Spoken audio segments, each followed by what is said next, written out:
तर सांगलीतून बातमी आहे। सांगलीत 8 ते 10 कुटुंबांचं स्थलांतर करण्यात आलेलं आहे। कृष्णा नदीची पाणी पातळी वाढली आहे आणि ही पाणी पातळी वाढल्याने स्थलांतर करण्यात आलेलं आहे। प्रशासनाकडून सतर्कतेचा इशारा आता देण्यात आलेला आहे।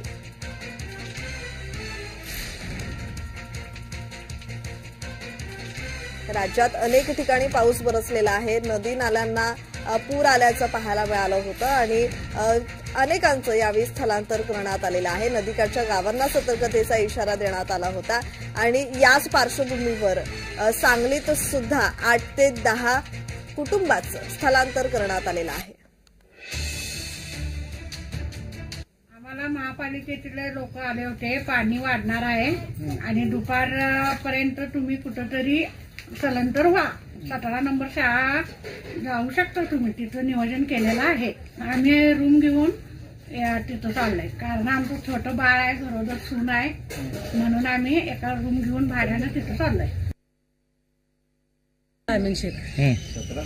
पानी की व्यवस्था है कि नहीं, पानी आए तो बोले नहीं छोड़ने को क्या, तो भी हमें पसारा हलाल लगाई कहा, तो हमने व्यवस्था करो जाने आने की।